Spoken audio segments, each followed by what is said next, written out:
for all you budding writers to learn more about the craft and maybe even become a professional writer. And we'll be meeting some guests throughout the show today that's happened to them. Their dream has come true, and through the Monte Grappa Prize here, the competition run through the Emirates Airline Festival of Literature, they've gone on to have their works published. Joe McKibben's here, my producer. It's like being back at home, isn't it, Joe?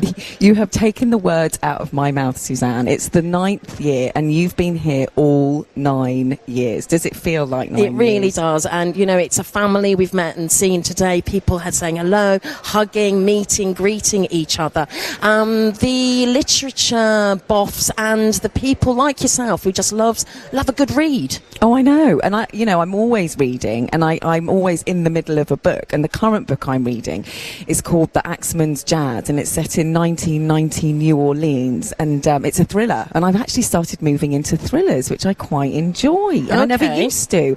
And I think that's all part of reading, isn't it? You go through different genres at different times in your life. So clearly at the moment I need to be thrilled. Well, what's your genre? What's your choice? Let us know on 4001. What are you enjoying at the moment when it comes to a good read? Now, announcing the lineup of 140 plus authors for the 2017 Emirates Airline Festival of Literature. We are just moments away bringing you the exclusive, showcasing some of those authors with you throughout the show on Dubai Today. Now, we are here at the InterContinental Hotel Festival City, just right next door to us. There's a big room and there's lots of people, and announcements are being made, but we're getting it out to the masses. You're going to hear it exclusively here on Dubai Today, on Dubai Eye, and how exciting it is. There's some great names, some great authors. It's always so exciting when you have an embargoed press release and we've been sitting on this for the last couple of days, haven't we? And you get the go-ahead to reveal during your show. So we've got the rest of the press in the room next door, as you just said, but we're actually allowed to reveal them during our show today. So it is really exciting, and it is a great lineup. And there are more than 90 authors coming who are new to the Lit Fest, so they've never been here before. So there's over 140 authors who will attend in March, but 90 of those have never been to the Lit Fest here in Dubai before, which is very exciting.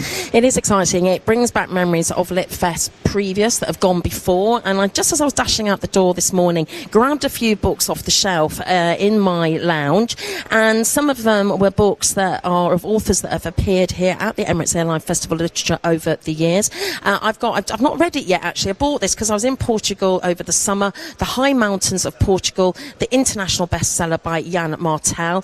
He was the Man Booker Prize winning author of Life of Pi. He was here a few years ago. Lem Sisse, a great favourite of ours, the poet. We spoke with him a couple of years ago as well, along with Jenny Murray last year. Do you remember? That was a real high point for us, wasn't it? So exciting to meet familiar voices and to actually be introduced to new people. And Lem Sisse was new to me through the festival, and now, as you said, he's a great fan, and what an inspirational person. Jojo Moyes a few years ago. I bought you the book in today, my book that I've been reading of Jojo Moyes. And actually it's one that I've not read yet, and I will take it home with me, the 1+1. But obviously Jojo Moyes was Me Before You, which was the sob story, heartbreaking journey of we know the story. If you've seen the movie, just recently I watched it on an aeroplane and cried, but not as much as I cried for the book, which again is another really interesting talking point that we often talk about is, read the book before you see the movie. And a lot of the authors who are coming have had their novels made into films, which is always a really interesting part of the journey. Every year at the Emirates Airline Festival of Literature they have a theme, and this year's theme is journeys. And just some of those books and authors that we've talked about, it's all about the journey. So whether it's taking you through to a place, a travel book, or whether it's psychological, a thriller, whether you are going through an emotional roller coaster through your mind and imagination, that's what the written word, that's what literature that can do for you. Take you, carry you on a journey. So I've got a competition for you today, as always on Dubai Today. Now we are giving away a pair of invitations for the opening gala dinner at the Lotus Lounge. This is happening on October the 23rd, and it's launching for Anantara the Palm, their gourmet Anantara. So Anantara Gourmet taking place from the 23rd through to the 29th of October, with chefs flying in from Australia, Paris, Italy and Thailand. So they're going on quite a journey, and they're going to be providing and allowing you to really get involved with food, taste experiences throughout that week with lots of Michelin-starred chefs. So if you fancy winning the pair of invitations to the opening gala dinner there at Anantara the Palm on the 23rd of October, then all you need to do is tell me, name a book if you will, a piece of writing that has taken you on a journey, whether it's a journey through your mind, whether it be a destination through a travel book, whether it's fantasy, psychological, whatever it is. Name a book or piece of writing that has taken you on a journey, and to 4001 with your name. You can use our messenger app as well, so get involved in that competition. We'd love to hear from you today and share those stories with others as well. Joe, it's time to reveal one of the 140 plus authors appearing at the 2017 Emirates Airline Festival of Literature. Have a listen to this. I'm Nadia Hussain. Last year I shocked myself, my family and the nation. The winner is Nadia. When I won the Great British Bake Off. I'm never going to say I don't think I can. I can, and I will. Now I'm going back to my roots. This is like Bangladesh like I've never seen before. And I'm taking my love of food. That is the best chana chula I've ever tasted. And cooking with me. I'm on a moving boat cooking with biryani. I didn't think I'd ever see cat sentence ever in my life. This is a journey that takes me home. He's my favourite. To the people and places I've missed so much. You're just like, oh, catch it! Oh. Nothing like the wind in your hijab. And on an adventure through a country I've never explored. Love the lead singer. The lead singer sounds great. Yeah, there's a chicken running across my kitchen. That doesn't happen at home. I'm feeling a little bit old as a 30-something-year-old with 3 children here. I don't feel like I fit in. I feel like a grandfather here. Yeah. David Attenborough, eat your heart out, because this is the thing of dreams. Yes, Nadia Hussain is coming to the Emirates Airline Festival of Literature 2017. Now, this is happening in March of 2017. How exciting is this? A winner of the Great British Bake Off 2015. She has her children's book, Bake Me a Story. We were just listening there to her TV show with her British Bangladeshi heritage, but as she travels across Bangladesh and sharing the tastes and flavours of that part of the world, as of course we have our food show on Dubai Today. We are delighted, aren't we, Joe?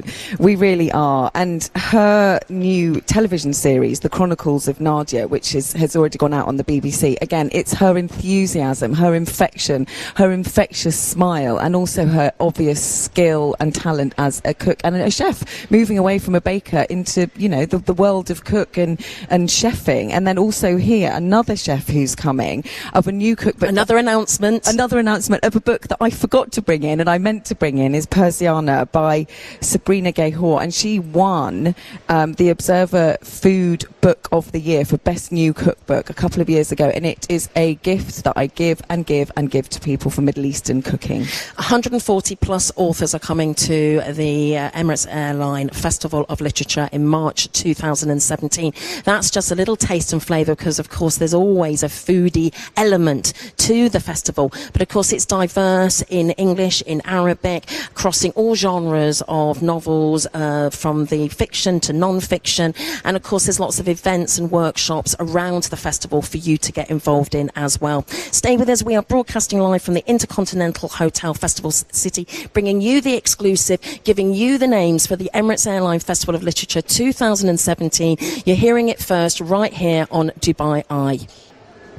Yes, and we are broadcasting live here at the InterContinental Hotel, Festival City. Suzanne Radford with you through for the next hour and 45 minutes as the launch is today, right here, right now. And next door to me, there's the press, the media, there are the literature bods of the UAE, finding out who will be the 140 plus authors appearing in March, from 3rd to the 11th of March, for the Emirates Airline Festival of Literature. The theme this year is journeys. Lots of you are texting in with the books of your choice when it comes to the emotional journey, the physical journey, or the creative journey, your imagination, where a book, where literature, the written word can take you. So keep your messages coming in on 4001 or via our messenger app. Revealed to you just before was Nadia Hussain. She is coming to the Emirates Airline Festival of Literature. She's just one of those authors. She was the winner of the Great British Bake Off 2015. Very excited to hear of her arrival into the UAE. But alongside that, you can expect to see as well entrepreneur Jo Malone, which I think will go down very well in this part of the world. Crime writer Kathy Rice, she's going to be here as well. Her books have been adapted into the hit TV series Bones. Renowned children's author Tanya Landman, Buffalo Soldier, Hell and High Water. Kuwaiti writer Bathania Well Al-Essa, Map of Wondering, I Grew Up and Forgot to Forget, and international TV presenter Alan Titchmarsh, just to give you a little tease of the full raft, the full roster of authors that will be here in March. We'll be bringing you big names to the show over the next hour and 45 minutes. Now, here in the UAE, one of the world's most performed 10-minute playwrights, Alex Brune, has had no less than 110 different 10-minute plays produced across the globe in over 1,500 productions in over 35 countries and 40 different states of the USA. He's also been one of the driving forces behind the global growth of Short Plus Sweet, the biggest 10-minute play festival in the world, and is the founder of Short Plus Sweet Dubai. Alex Brune, welcome to the show. Hello. Thank you, Suzanne. Lovely to be here. It's great to have you here. And excited, hey? Yeah, I am. I mean, every year the launch just seems to get bigger, and there's a lot of people in there, and very excited to hear the names and the events that are going to roll out at the festival. So tell us about 10-minute plays and how this came about for you as a playwright. Why 10 minutes? Well, I think the world has sped up, and things just happen a lot faster these days. So say perhaps in years gone by you needed a play that was 2.5 hours or 3 hours long to explore something meaningful or important. I really think you can do that in 10 minutes. And I think for, as we all know, the struggle is to keep people reading with short attention spans being so short as they are. So the thing is to try and give people an opportunity to absorb something a lot quicker and a lot faster. And I think it's a really exciting thing about 10-minute plays. You've been described as the Shakespeare of short plays. Quite an accolade. Yeah, it's a bit embarrassing, actually, to tell you the truth. I was in India doing some workshops and things a number of years ago, and the Mumbai Mirror published one of my plays there. They asked me to write a play specially for the Mirror and published it. It was about Anna Hazare. And in the intro to that, they called me the Shakespeare for short plays, and it's kind of stuck. But I mean, I would never want to be compared with the greatest playwright in the history of the world. And there's probably going to take 30 of my plays to make up one of his. But I guess if I can capture some of the emotion or some of the magic or some of the stories and characters in my plays that he did, then then I've achieved what I wanted to do as a playwright. What do we gain with a 10-minute play, and what do we lose? It's a great question. I think the great thing about 10-minute plays is that in a night of theatre such as, say, with Short and Sweet, you're getting 10 different playwrights. So it's not just one person's view of the world, nor is it one director's view of the world, because all the plays are directed by different directors, acted by different actors, written by different playwrights. So you're getting 10 different world voices, and what's really exciting in Dubai is you might see a play in Hindi, followed by a play in Greek, followed by a play in Italian, followed by a play in French. So all these plays being performed in different languages, from different cultures, from different sensibilities and different viewpoints of the world. And I think that's really exciting for an audience, because it's not just like an evening of Neil Simon or an evening of Agatha Christie. It's all these different voices and ideas. I come from a theatre background. I grew up loving drama and went to drama school, and I loved plays. And I actually, interestingly, as a child, as a younger person, would read plays rather than books. And it's a similar journey you can go on. You get taken through characters' lives. You get taken to locations. It's presented in a different way. It's written to that person that's going to see it on a stage, as opposed to, or hear it on a radio show, or as opposed to you sitting and reading a book per se. The purpose for it is for actors to perform that work of art. Do you worry about that art form getting lost with the world of technology today and young people's interaction with creativity? Well, yeah, I mean, and I think that's, again, trying to get them excited through the 10-minute plays. And so many of I get emails every day from people around the world, a lot from American schools, UK schools, Australian schools, Indian schools, saying they want to perform my play here or do this play here, etc. So I feel I'm helping to get that new generation excited about the theatre. But in terms, it's really interesting what you said about reading plays rather than novels, and I'd really urge people out there to give that a chance, because it's fascinating. Of course, the latest Harry Potter was a play script. It's a play script. It's the script that they're doing on the West End at the moment. So pick it up and read it, and you'll see it's quite easy to do. I mean, there's no description perhaps of the furniture or what the sky looks like, but, you can use your imagination, and I think you'll find it quite thrilling to read as a story is told just through dialogue and action. So if you've never read a play script before, try it out next time you're at the bookstore. Grab a play and maybe read it instead of a novel. I think you'd really enjoy that experience. So how can people get involved with the work that you do, particularly with the festival? Yeah, that's fantastic. It's wonderful you asked me this right now, because Short and Sweet Dubai is actually in their call for entries at the moment. And one of the criteria of Short and Sweet is that half the plays presented must be by local writers. So over 40 local UAE writers must be featured in the festival next year. It's like our own little literary play festival. So just go to shortandsweet.org. Very simple. Just shortandsweet.org. Click on the Dubai Festival you'll find there, and you can enter as an actor, as a writer, or as a director, or if you're really a bit more confident, you can direct your own play. That's something we even offer at Short and Sweet. Fantastic. Well, it's been a pleasure talking with you today as we are launching and announcing the Emirates Airline Festival of Literature 2017. Alex Brune will be appearing at the festival from the 3rd to the 11th. For now, thank you very much. Thank you. And if I could just say, if anybody wants to check out my work, just go to alexbrune.com and you can check out all my plays there. Stay with us. More announcements to come as you're getting it here first on Dubai Eye when it comes to the authors, plus 140 plus authors coming to our shores in March, local and international, with the Emirates Airline Festival of Literature. Yes, we are broadcasting live. It's very exciting today. We're revealing for the first time the lineup of the 140 plus authors that will be appearing in March of 2017 as part of the Emirates Airline Festival of Literature. There are some returning authors, including international bestseller Jeffrey Archer, Ahmed Khaled Tawfiq, Francesca Simon, and we're teasing you throughout the show today and asking you, as the theme of the Emirates Airline Festival of Literature 2017 is journeys, so to name a book that's one of your favourites when it's taken you on a journey, whether it's taken you to a destination through a travel book or piece of writing, or maybe it's a journey through the mind. It's really captured your imagination. Maybe it's been an emotional roller coaster. Whatever it may be, as the written word has the power to take you on journeys to all kinds of landscapes, metaphorically and realistically as well. So share with us today on 4001 or via our messenger app what is your book of choice. Many people are here that are local authors, people that are writing for a living, or aspiring writers as well, and there are many opportunities at the Emirates Airline Festival of Literature for you to get involved, you and your child. There's lots happening for children as well, but for the budding writer, that dream of becoming a professional writer, for one such person already writing but actually to become a novelist, was Charlotte Butterfield. Welcome to the show, Charlotte. Hello, thank you for having me. It's great to have you here. Now, you're one of the success stories as a result of the Emirates Airline Festival of Literature's Monte Grappa Writing Prize. Yes, that's right. I was fortunate enough to be the first runner-up in this year's March festival, which was an incredible surprise and a great springboard. Actually, it's kind of made my dream come true to become a novelist. You have been writing. You're a journalist. You live here in the UAE. You've been writing columns for magazines, copywriting, writing for journals, for newspapers.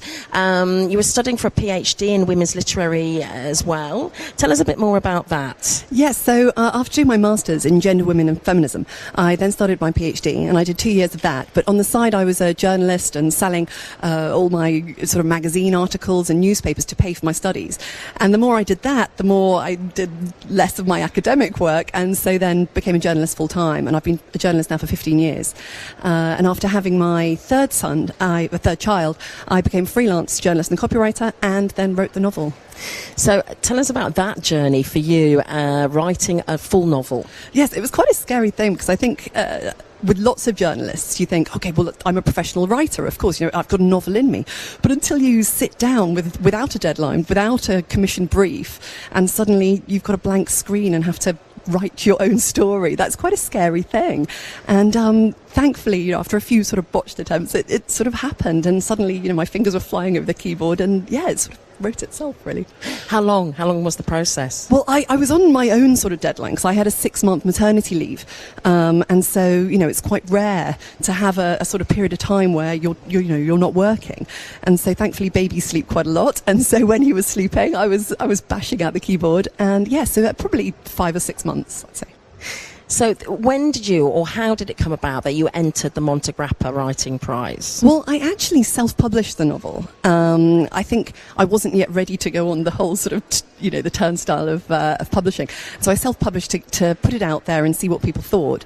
And then on a bit of a whim, and my husband's kicking me, so he was like, "Come on, you've got to do this." And I entered it. So I entered 3,000 words, the first thing, and it caught the eye of Luigi, the judge, and and I came second. It's so fantastic. Congratulations. The novel is Me, You and Tiramisu, but it wasn't always called this, was it? No, I actually self-published under Very Nearly Perfect. But the publisher, so after I got Luigi as my agent, he managed to get me a 2-book deal with Harper Impulse at HarperCollins. And they loved the book, but they hated the title. And they said that, bizarrely, books with perfect in the title don't sell very well because people don't, they think, well, I'm not perfect. I don't want to read about someone being perfect. And also they said the Very Nearly Perfect suggests that in some way it's imperfect. So, so it's changed to Me, You and Tiramisu, which is a sort of fun and uplifting title. So. And what's it about? It's a contemporary rom-com. So it's a sort of contemporary novel set in London.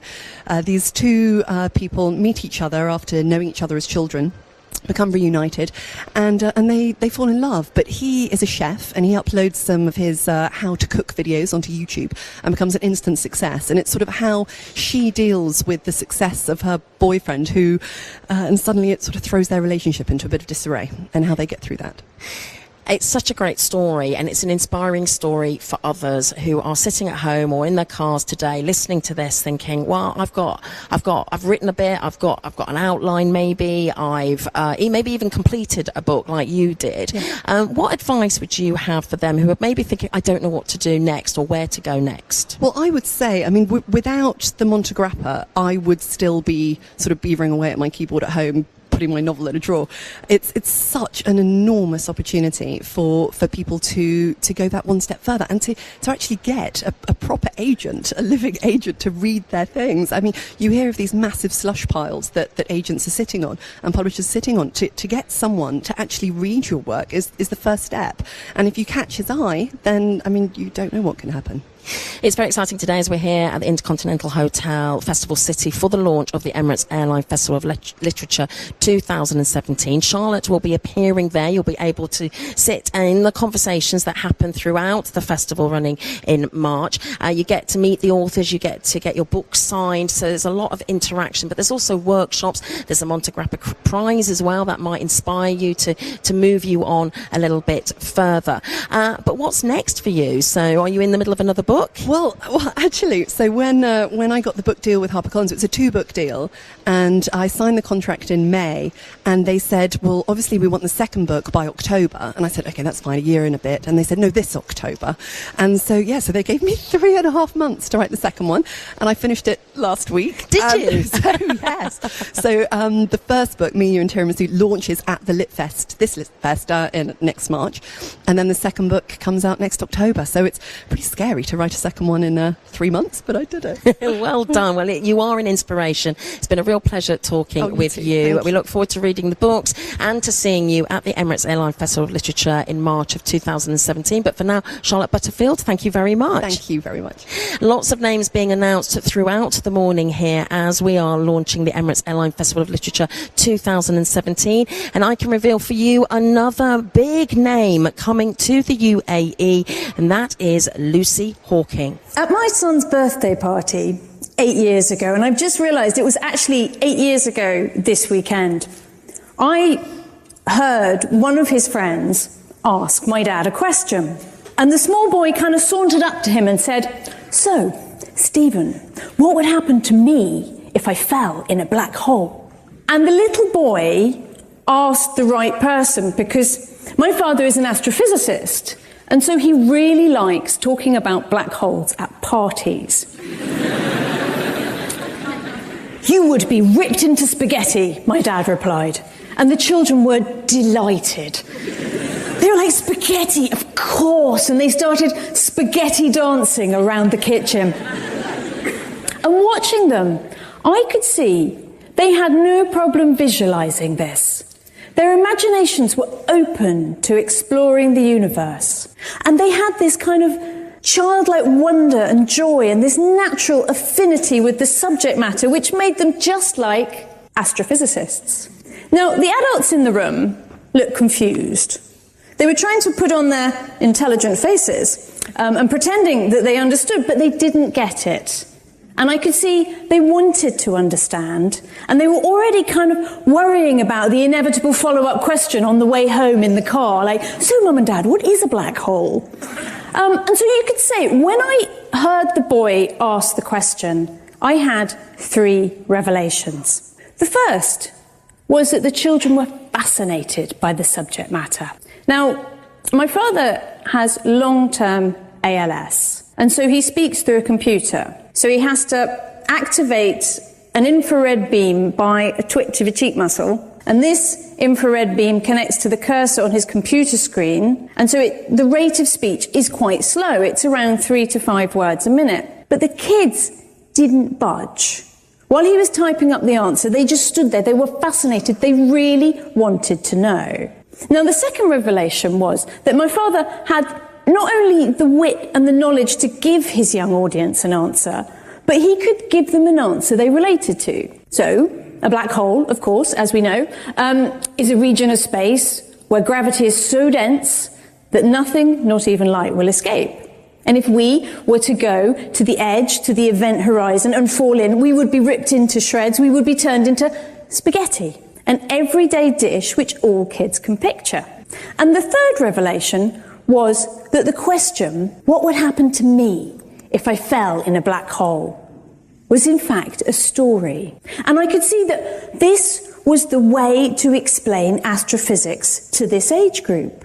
A child's frame of reference is very, very small, and it's centered on themselves, and they look for a story with the figure of a child to take them through an experience. And so this, it occurred to me, was what we needed to do. We needed to go to the edge, to the event horizon of the black hole. We needed to experience it. We needed to create an emotional connection with this cosmic phenomenon, and we needed to tell a story about it. And I realized that the adults would be keen to come along on the journey, that this was something parents and children could go on a great cosmic voyage together, and they would both learn, even if the parents were still pretending that they already knew. Listening there to Lucy Hawking at a TED Talk, Science and Storytelling, where she talks about how to teach the more difficult science subjects to children. She's one of the big names that will be here at the Emirates Airline Festival of Literature 2017 from the 3rd to the 11th of March. Co-creator with her father, the physicist Stephen Hawking, of the George Greenby series that helps young readers understand complex sciences. Stay with us. More authors, more news as we are broadcasting live, bringing you the exclusive from the Emirates Airline Festival of Literature at the InterContinental Hotel, Festival City. Dubai Today. Broadcasting live from the launch of the 9th edition of the Emirates Airline Festival of Literature. Only on Dubai Eye 103.8. And the theme for 2017's Emirates Airline Festival of Literature is journeys, and we've been asking you today to share your books or pieces of writing that have inspired you when it comes to the idea of a journey, whatever that might mean to you. And we've been inundated already, Jo. Share some of the messages today. Prachi here, Harry Potter. I read this book as an adult, and it took me back to seeing life through a child's eyes, which is lovely. The Diving Bell and the Butterfly by Jean-Dominique Bauby, a book written using 200,000 blinks, because of course he wrote that book with his using his eyes. And then this one here, my friends and I have recently been to Dorset for a weekend with a rush of nostalgia when I learnt that this was the setting for the famous 5 books by Enid Blyton. 2 decades later, I'm now collecting and reading them again, adventures I will share with my nephews and nieces when they are a little bit older. Inspiring us, the written word and our imaginations. Now, my next guest here is Rachel Hamilton, friend of the show and very much a friend of the Emirates Airline Festival of Literature. Rachel's debut novel, The Case of the Exploding Loo, was runner-up in the Monty Grappa's first fiction competition at the 2013 Emirates Airline Festival of Literature. The sequel was launched in 2015 at the festival then. She's the author of the Unicorn in New York series, which comprises 2 books with a 3rd on the way. Hello. Hello. How are you doing? Very well, thank you, Suzanne. Nice to be back. And it's good to see you. And you brought your daughter along, who seems to be following in your footsteps. Hello, Jodie. Hello. How are you? I'm good. You've been blogging, I understand. Yeah. What's that about? What are you blogging about? It's like book reviews of books that I've enjoyed that are new out. And I've recently not been able to do many because I've been at school and I get loads of homework. But Darn that homework. Yeah. But I want to do a review for this new book which I've read, and it's really, really, really good. So is this the website Book Walrus? Yeah. Excellent stuff. I'm very proud, I'm sure, Mum. Very proud. Yes. My new improved version of me. So how's the writing going? Really well, yes. I was just saying to someone at the moment, I'm quite relaxed at the moment because I've got 2 books that are already written and not out yet. So one's coming out in January, one in June. So it's relaxing time. It's amazing, hey, if you think back to 2013 and in 3 years what's happened to you. To give us a potted journey that you've been on. Well, it all began with the competition, like you were saying, and I can still remember how amazing that was when they read out the competition winners, and the fact that the same year Annabelle Cantaria, who's a friend, won. So it's just been amazing. And then I kind of pick up friends each year as new people win. And so Lucy Strange's book's just out, doing incredibly well. And so I just think the competition is incredible for anyone who enters. Yeah. Following that, there was obviously the sequel to that book, and I've been doing a lot of school visits and talking about the Exploding series. And then a new series talking of journeys, The Unicorn in New York, where he's gone to find fame over the seas away from Storyland. And it's just been a whirlwind since then, so it's been fantastic. At what point do you share your writing with your daughter to get her critique? With the early ones, right at the beginning. So they almost began as stories that I was telling her and her brother before they were even on the page. Recently, with the Unicorn ones, because I have to write them quite quickly, it's different writing to a deadline than when it's all exciting and new. So I tend to write them and then get these 2 to look through and tell me what works and what doesn't, what is funny and what isn't. And they're brilliant. Well, you can follow online at emiratesLitFest.com all of the authors that are appearing in 2017. And any names, anyone you're particularly excited about? I'm incredibly excited about Frances Hardinger. I read The Lie Tree last year and thought it was one of the best books I've ever read. So why is that? Why? I find people often ask if you choose between kind of fast-moving plot and beautiful literary books, and I think she perfectly encapsulates both, and I just think it's wonderful. You read it marvelling at the words she uses, the way she put phrases together, but also you're completely gripped about what's going to happen next. And it was utterly original. I've never read anything like it. So she's hugely exciting for me. Also, Abby Elphinstone is coming, another children's author, and her first book launched the same day that mine did, so super excited about hers as well. And obviously Lucy and Annabelle and Charlotte, the other Monty Grappa winners. I can't wait to see them all perform and do their spots. So brilliantly excited about everybody. Jodie, you're 13 and you are following in Mum's footsteps. You like to write and you're entering a competition. Tell me about that. Yeah, so for English we had to write this story for the Journey competition. And so for my age group it's 1,000 words maximum. And I've entered the competition and I hope I'm gonna win. It's interesting that both of you are writing, and I wonder, as a mom looking at your daughter, I mean, you obviously want her to have, grow her own style and develop, but do you see similarities between the two of you? Sometimes. I think basically we come from a family where we just spend most of the time laughing, so I think whatever both kids try to write, there's always sort of funny bits in it, and I think that's possibly a sort of personality and My son, for example, was told off because he was supposed to be writing spooky stories and turned it into a comedy. And so I think there's that, there's a kind of linked sense of humour, perhaps. And I'm very proud of her. You've all got a story to tell about the Emirates Airline Festival of Literature, but if there's anyone, and I can't imagine there is, but if there's anyone in the UAE listening to this that hasn't been to the Emirates Airline Festival of Literature, it will be in its 9th year for 2017. What would you say to them? What would you give them to give them an idea of what you can expect? It's just the most amazing thing. I arrived just as the first Lit Fest was happening, so I'm the kind of same 9 years as the Lit Fest, and every year it's got bigger and better. The way it differs from other literature festivals is I think you've got more of a chance to interact with authors. You see people wandering around, everyone's very relaxed, they're all staying, so people chat away. The sessions are amazing. You get a really interesting blend of people. You've obviously got all cultures, all ages, so it's just the best week, 2 weeks now of every year, I think. Well, it's happening from the 3rd to the 11th of March 2017, but you can go online, emirateslitfest.com. We are bringing you the exclusive here on Dubai Eye as the authors are being announced, over 140 authors for 2017, but of course going up on sale, and the full remit will be there live at the emirateslitfest.com for you to see, and of course you can follow it on Dubai Eye's website as well. For now, and we wish you all the best with the latest book, Rachel Hamilton with her daughter Jodie, and look out for Unicorn in New York, the series. Thank you. Thank you. Stay with us, more to come, more authors, more talk, and more sharing your stories of the books that have really taken you on a journey. Keep them coming through on 4001. Dubai Today. Broadcasting live from the launch of the 9th edition of the Emirates Airline Festival of Literature. Only on Dubai Eye 103.8. Whether it's the Monkey or Vegetarian Festival, there's always a reason to celebrate in Bangkok. We're having a great time here at the InterContinental Hotel Festival City as we're bringing you the authors for the 2017 Emirates Airline Festival of Literature. Over 140 authors will be here from the 3rd to the 11th of March, but you're getting the names right now, right here. Now, Dubai Today producer Jo McKibben, she's all over this festival. Jo, what are some of the names we're getting through? Well, actually, I'm going straight to the text because people are messaging us in all their favourite stories. And to do with journeys, because that's the theme of the festival, right? And so we've got here, and this is a great lifting spirit up-read book, and this is from Lydia. And she says, "Don't sweat the small stuff, and it's all small stuff," by Richard Carlson.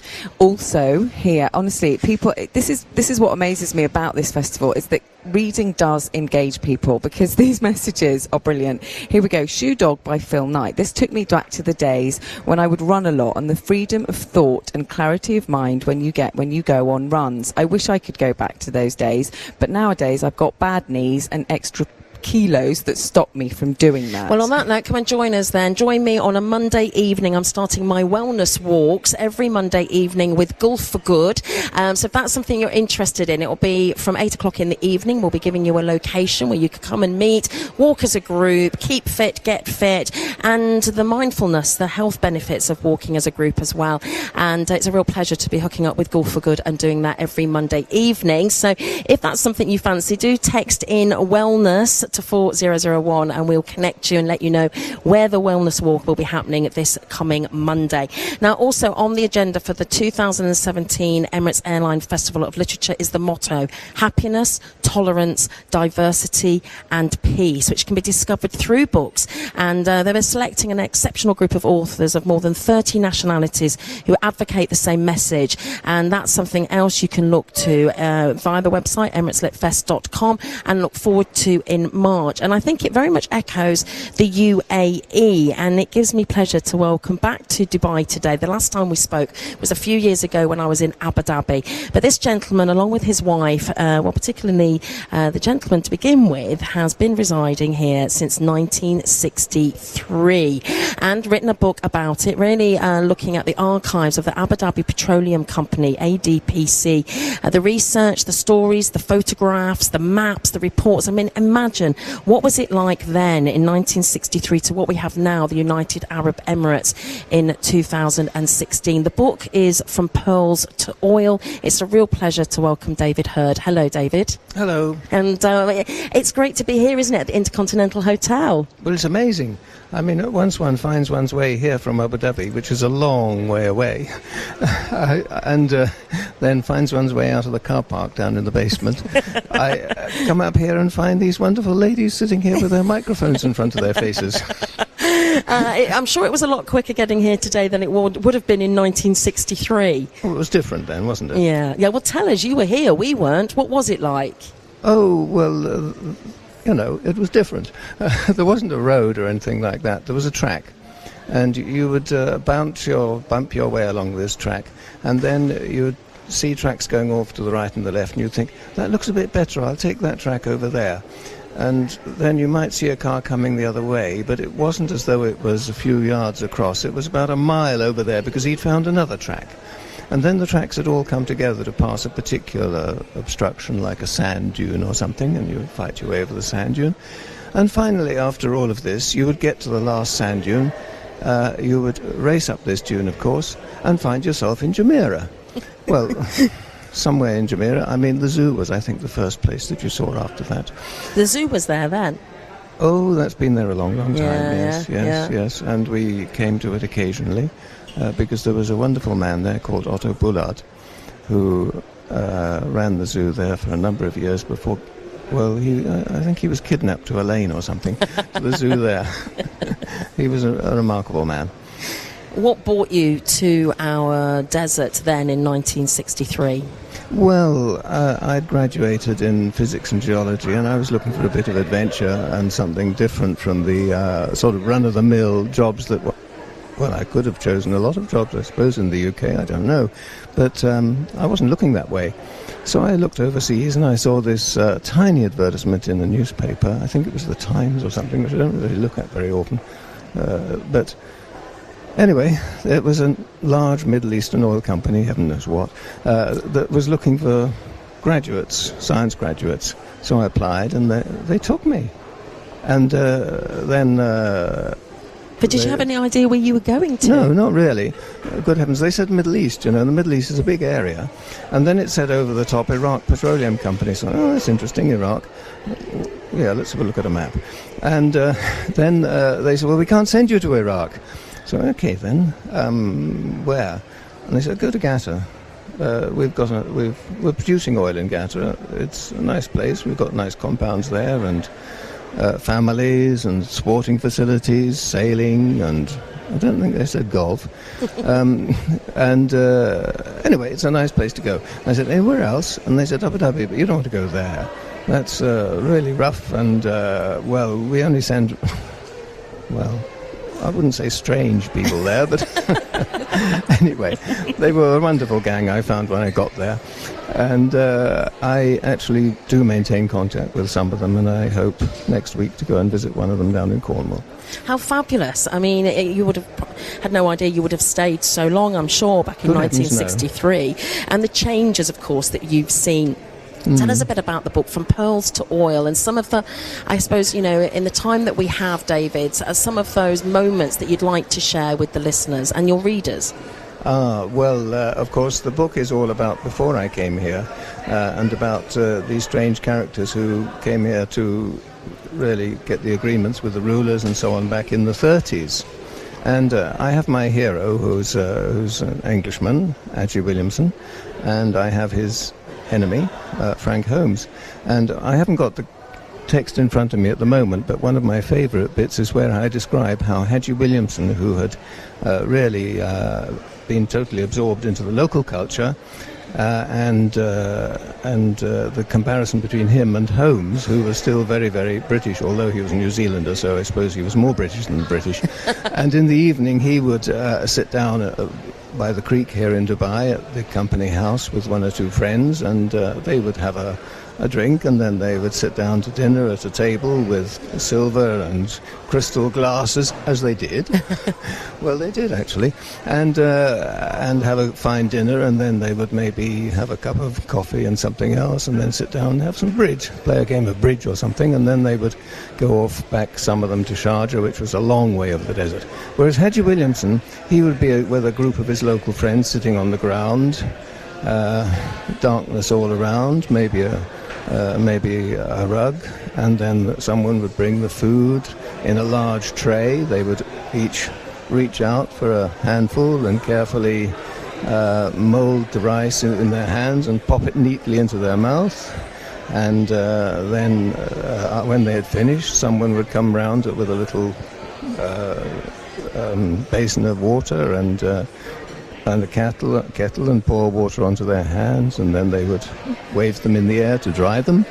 And then someone would come with kahwa and coffee, serve coffee, and pour it neatly into the little cup.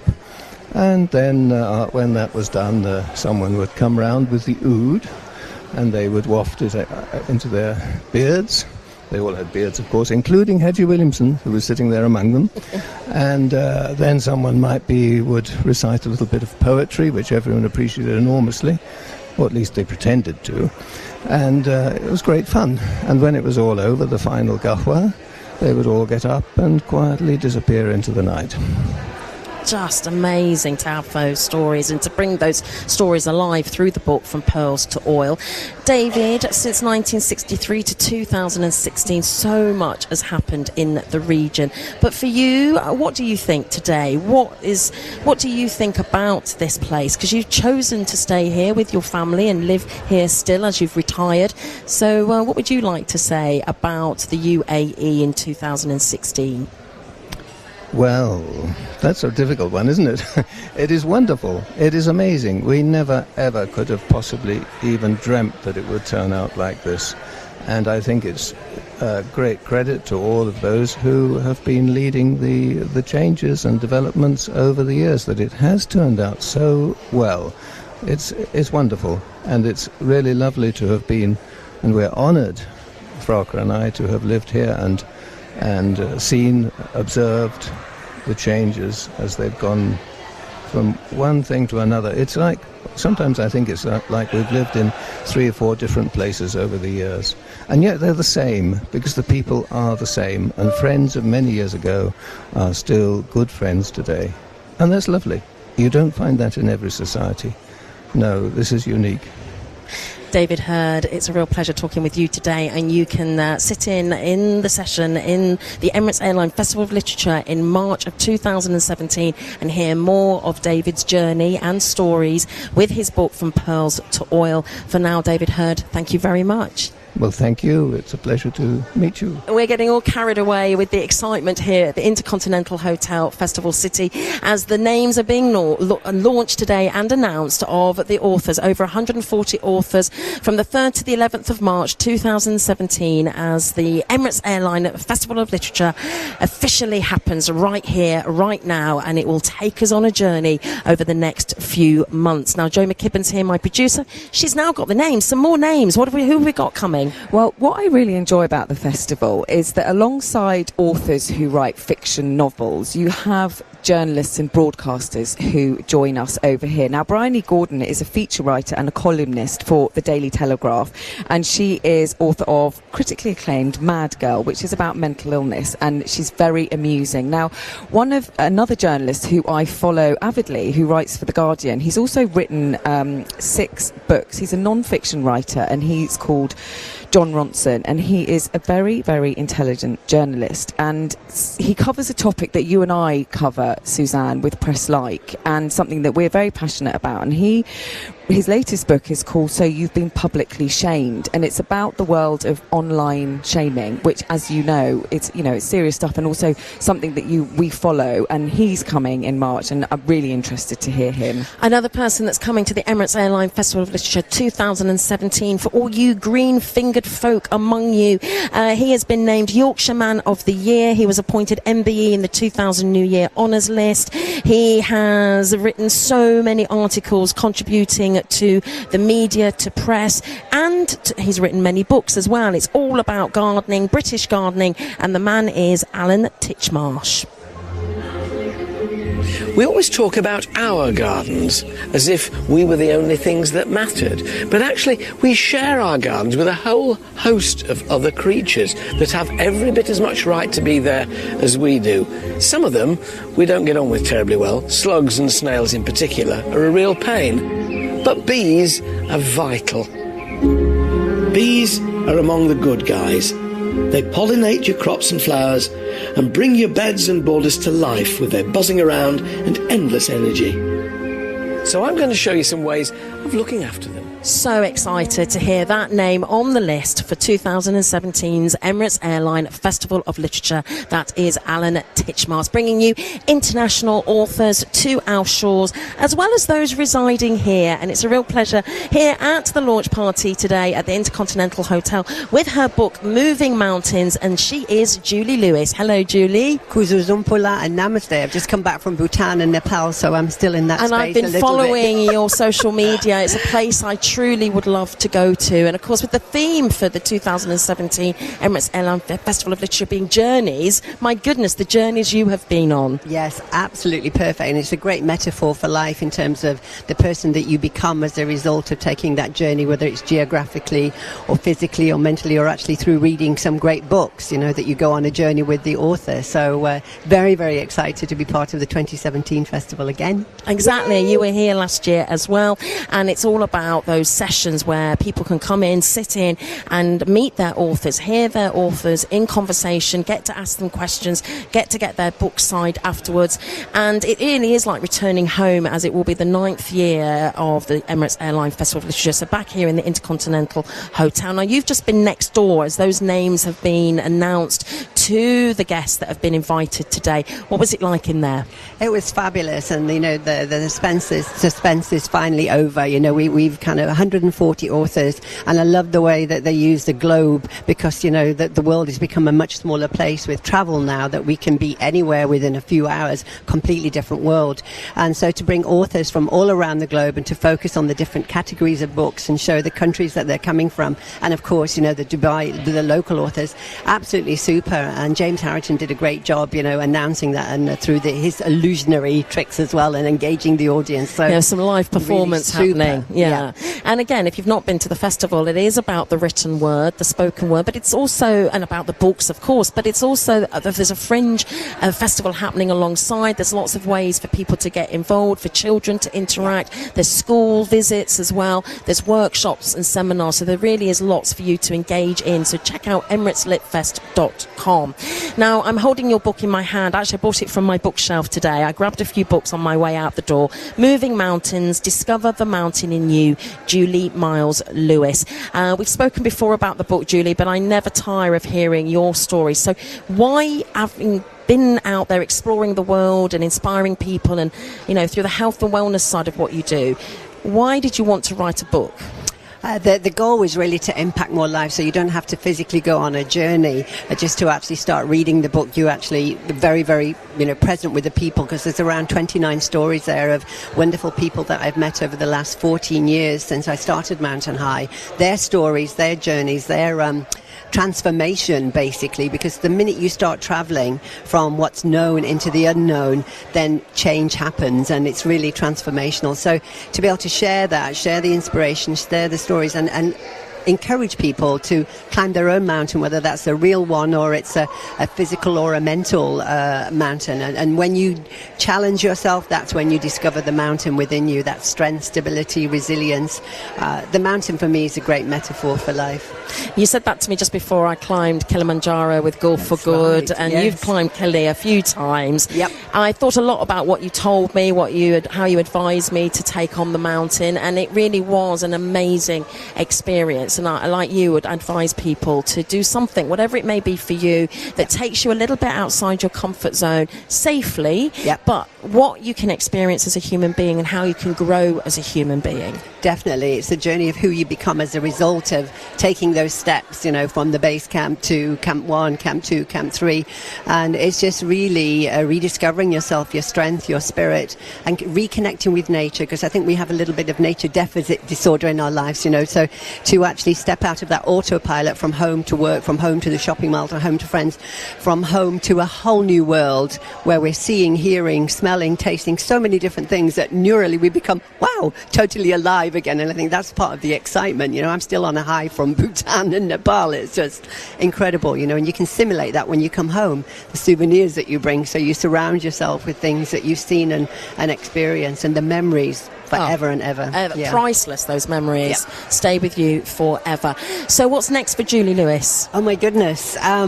Working on book number 2 and then looking at 2017 adventures and doing more speaking and teaching. I started teaching at Zayed University, so it's great to challenge the norms for 48 female students that I've got, that are really, for me it's very, very exciting, cross-cultural, cross-generational, and sharing the lessons I've learned, over the last, since the day I was born, to be honest. Yeah, I'm a sage millennial, I say I have a millennial mind, but I'm in my 50s. Well, Julie, thank you so much for stepping out and talking with us today. You. And more people are coming out of the session as the announcement's been made of the full lineup of authors for the Emirates Airline Festival of Literature. So stay with us for more information.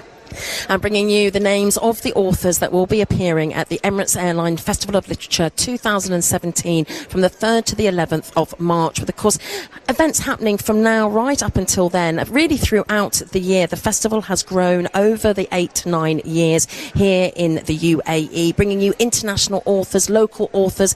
It's diverse, and it also allows that budding writer, the younger one, the older one, whoever it may be that wants to be a writer, aspiring to be a writer. There's the Monte Grappa Prize, there's lots of competitions, workshops, seminars happening all around the city as part of the Emirates Airline Festival of Literature. School visits as well. They don't shirk. Everything is being covered when it comes to the written word. So before we get into our next guest and introducing our next guest here at the InterContinental Hotel Festival City, I have got for you another competition. This is for a voucher for 2 people at the JW Steakhouse in the JW Marriott Hotel, Dubai. Now, the JW Steakhouse is celebrating 21 years. So from the 28th of October until the 17th of November, you can celebrate the anniversary there at the Steakhouse. They're turning back the clock and will be serving the original opening menu with prices from 1995. Well, that can't be bad, can it? All the information, Marriott Dining at jw.ae. So to go into the draw, all you need to do is name a sauce or a side that goes well with steak to 4001 or via our messenger app, and make sure you pop your names on your messages. Now, as I'm sitting here, there's lots of talk, lots of chat and lots of excitement as the announcements are being made. We're going to be bringing you more information on some of those big names, and a real festival favourite is joining me now here on the couch. Julia Johnson, hello, welcome back. Hello, thank you very much. It's great to have you here. Now, you've been in the, your relationship with the UAE dates back to 1975. You were on Dubai Channel 33. Yes, presenting and writing. You're a journalist, but then you got into writing children's stories, and you've written so many. And I'm familiar. I don't have children, but I'm familiar with your books because you see them in the stores around the UAE. They're beautiful gifts. The Pearl Diver, the Humpy Grumpy Camel series really leaps out to me. I remember those, and so many more. And you have your new book as well. Tell me about that. Well, the new book's called The Old Man and His Donkey, and it's going to be out in time for Christmas, due to be released on the 15th of December. And it's a sort of a fable, I suppose. It's about an old man who has a lovely relationship with his donkey, and I've always loved donkeys. Me too. I was in Portugal this summer, and I was given the job of looking after a donkey. I absolutely fell in love with the donkey, yes. So, tell me more. My mother had a donkey, and she adopted an old donkey, and it lived in her orchard, and we all loved Jenny Donkey. So I thought it was about time I had a story about a donkey. And I remembered when I first came to Dubai, when we were going out into the desert and the mountains, we used to see an old man and his donkey pulling a water cart, one of these carts with a metal bowser on the back full of water, and he was taking it to his village in the mountains. And I thought, I'd like to write a story about an old man with his donkey and the relationship they have. But along comes this brash young man with a new truck. And of course, he can carry more water, he can carry more wood, he can carry more rice than the old donkey. But certain things happen to him, and probably the message is pride comes before a fall, and there's nothing like a loyal friend. So that's the sort of main thrust of the story. It's a fabulous, lovely idea. I love it. To write for children, how do you do that? How do you approach and knowing your age range, if you will, of who you want your readers to be? Well, I suppose the language is one thing. The subject matter is obviously very important. I think I've got a childlike imagination myself. I don't think I've lost that. And my background is actually theatre, and theatre particularly for children. I used to read children's stories, as you mentioned, on Channel 33. And I took theatre and education shows round schools for children. So I do feel that I'm on the same wavelength as children and have hopefully not really grown up in that respect, and I think that's very important. What about technology, the world of technology? People talk a lot about concerns that, children aren't picking up books anymore, and yet every year at the festival we have so many children from the UAE coming into the festival, and of course the authors going, I know you do, go out to schools. Yes. So what do you think about this? Do you think there's concern? I think there is a concern if children are consistently looking at their iPads all the time, and it depends what they're doing on their iPads. If they're playing games and they're not socialising and they're not actually, they're still reading, but they're not reading books. But I think there's a place for both, and I think that that children do still love books. There's nothing like picking up a new book, the smell of a new book, flipping through it, being able to turn back easily. So I think there's a place for both. I'm not terribly wonderfully good with modern technology myself, so I stick to books, although I do have a Kindle, which I use when I go on holidays. Yeah, the smell of the book. I bought my books in today. I grabbed them some of them off the bookshelves of previous authors that have been here at the festival, and books about journeys that I just grabbed. And then I got here and I started sneezing a little bit, and I realised they're a bit dusty, my books. So I need to be dusting them more. But, to me, opening a book and being able to read off the page is a real pleasure. But I suppose with technology it can also make it more accessible. You've got people self-publishing now online, so that's got to be a good thing, right? Oh yes, I agree with you, absolutely. So what's next for you? You're busy launching the book. It's going to be out by Christmas. Yes. Any other books in the making? Yes, I have got other books. There's one about an owl, a desert owl, and a little girl who falls into a cave.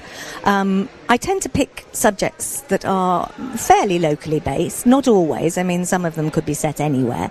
But generally speaking, I like to find things about the Gulf and write stories that are based here, because I don't think there are enough stories actually set here, and I think there's a rich culture and heritage, and I think that people, expatriates coming to live here, and young Emiratis as well who are born here, should all be able to read stories that are set actually here in the Gulf. It's such a great point to make, Julia, because those books will last forever and they're handed down and it becomes part of... Well, I hope so. Yeah. I wrote The Pearl Diver 15 years ago now, and it's being used as a set text in a lot of schools. ADEC, for instance, actually offer it to their schools. So that's great. And I know a lot of schools in Dubai are using it, and some of my other books. So I do feel it's a worthwhile enterprise, writing stories that are set here.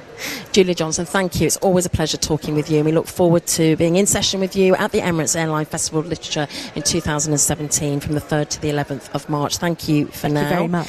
So many authors are being announced today. Over 140 will be appearing at the festival, and listening there to Julia, when it comes to children's books, all the genres are covered, and we watch the TV news every night, and we listen to the radio, and we hear and see reporters in some of the most dangerous travel spots in the world. Very few of us realise just what risks they might be taking. Well, in 2004, the BBC's security correspondent Frank Gardner was shot 6 times by terrorists in Saudi Arabia and left for dead. His cameraman Simon Cumbers was killed.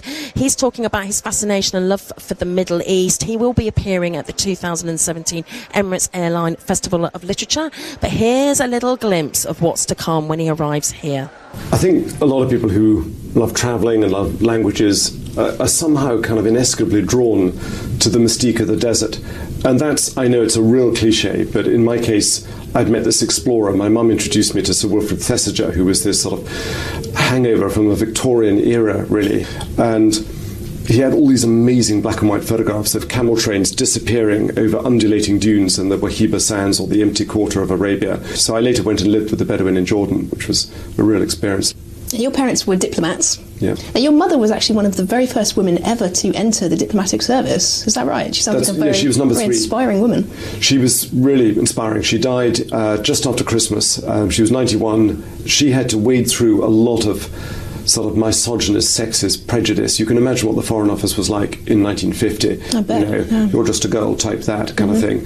And didn't they make them resign when they got married? She had to do that. Yeah. In fact, years later, when Jack Straw was Foreign Secretary, and there was, I think, a Women's Day at the Foreign Office, and my mum went with my wife, and he personally apologised. He said, obviously it was nothing to do with him. It was predecessors way before, but he said, on behalf of Her Britannic Majesty's Foreign Office, I apologise. There you go, Frank Gardner. He will be here at the Emirates Airline Festival of Literature in March. That's just one more name. We're going to be bringing you more with the director of the festival, Isabel Abelhul, in just a few moments. Stay with us.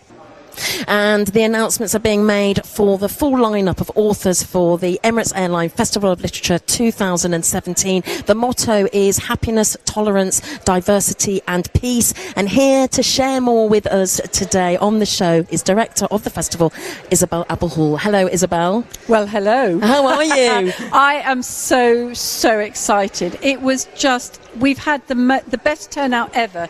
We've had authors from all over the Emirates who are part of next year's festival coming today for the launch, and they have gone away super excited.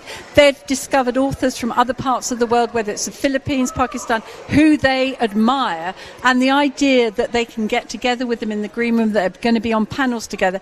It's just been such a fantastic buzz, and I just have a gut instinct that 2017 is going to be our best year yet. And with each year, every year is different, and every year we focus on different things, we have different themes, but it just has, everything about it feels right, even from these early days. The theme for next year is journeys, and that has inspired both our choice of authors, but also it's inspired the programming team, who've done an incredible job. I am absolutely delighted to work with such incredible people that put everything together. And with such a passion for what they do, the love of the written word, of reading, and as well as the public being able to come and interact and meet their favourite authors and sit in on the sessions and get to ask their questions. It's inspiring a generation. It's inspiring people to pick up a book, to learn more. You've got workshops, you'll have seminars, you'll have a lot happening building up to the 3rd of March, visiting schools and things like that. Yes, I mean, we've extended our education days, which in the first festival, 2009, was 1 day.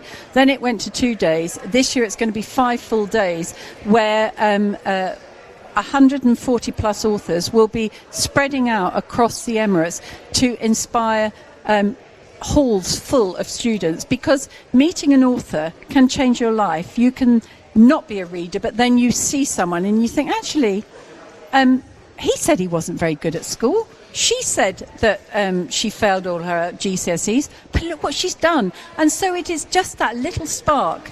There is a right time for a right book to meet a right person. And I have seen so many incredibly touching success stories over the years of teenagers particularly who have become avid readers because they happen to have met a particular author, and maybe they didn't come to the festival, but we take the festival to the far reaches of the Emirates, because that is what we want to do.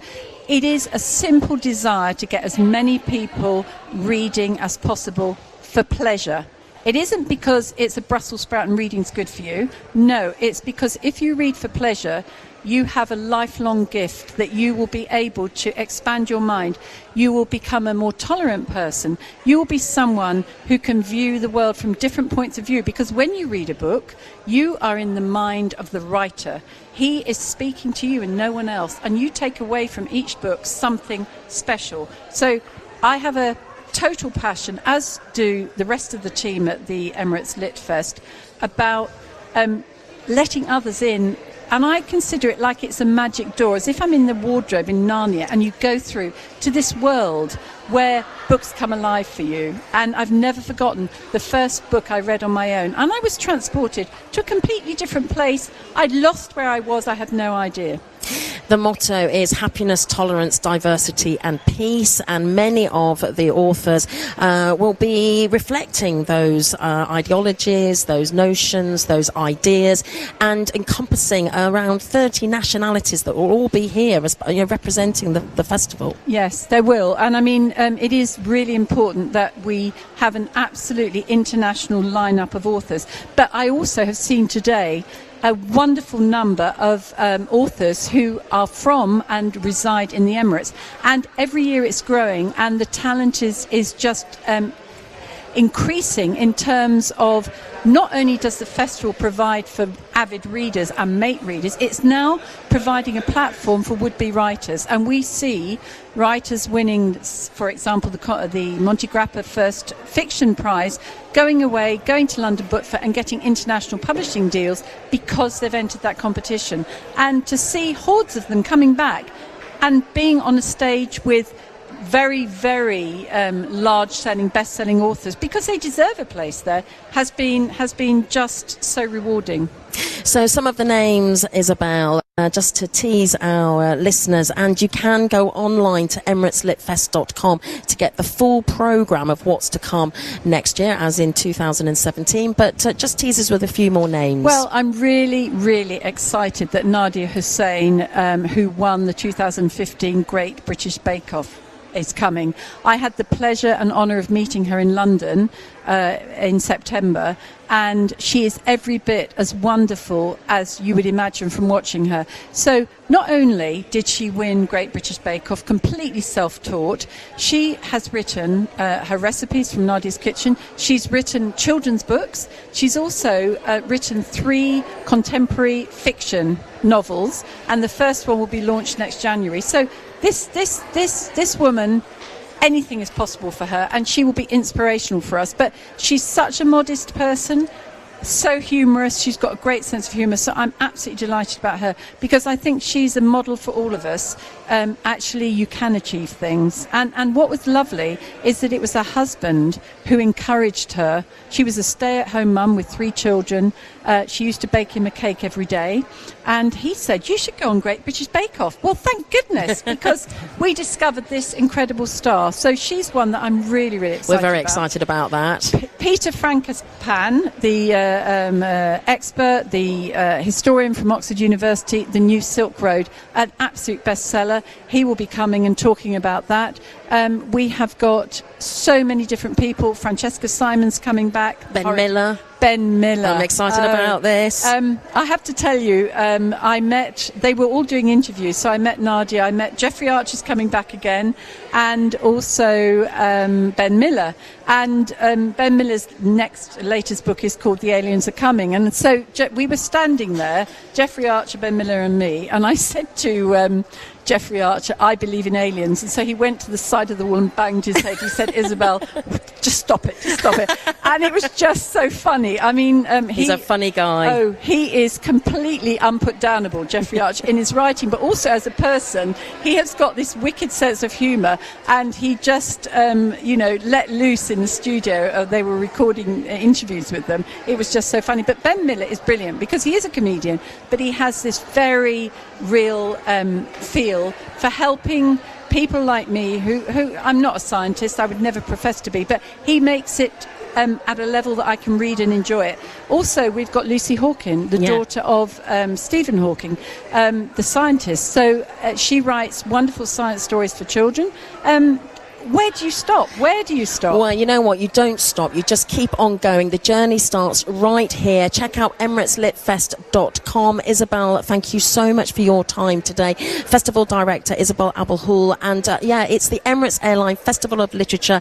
It kicks off today, and see all those authors online, but you get to meet them and see them in person from the 3rd to the 11th of March 2017. Thanks very much to the team here putting all this together. Thanks to Joe McKibben. Thanks to Benji on the desk, and you have yourselves a great day. Get reading.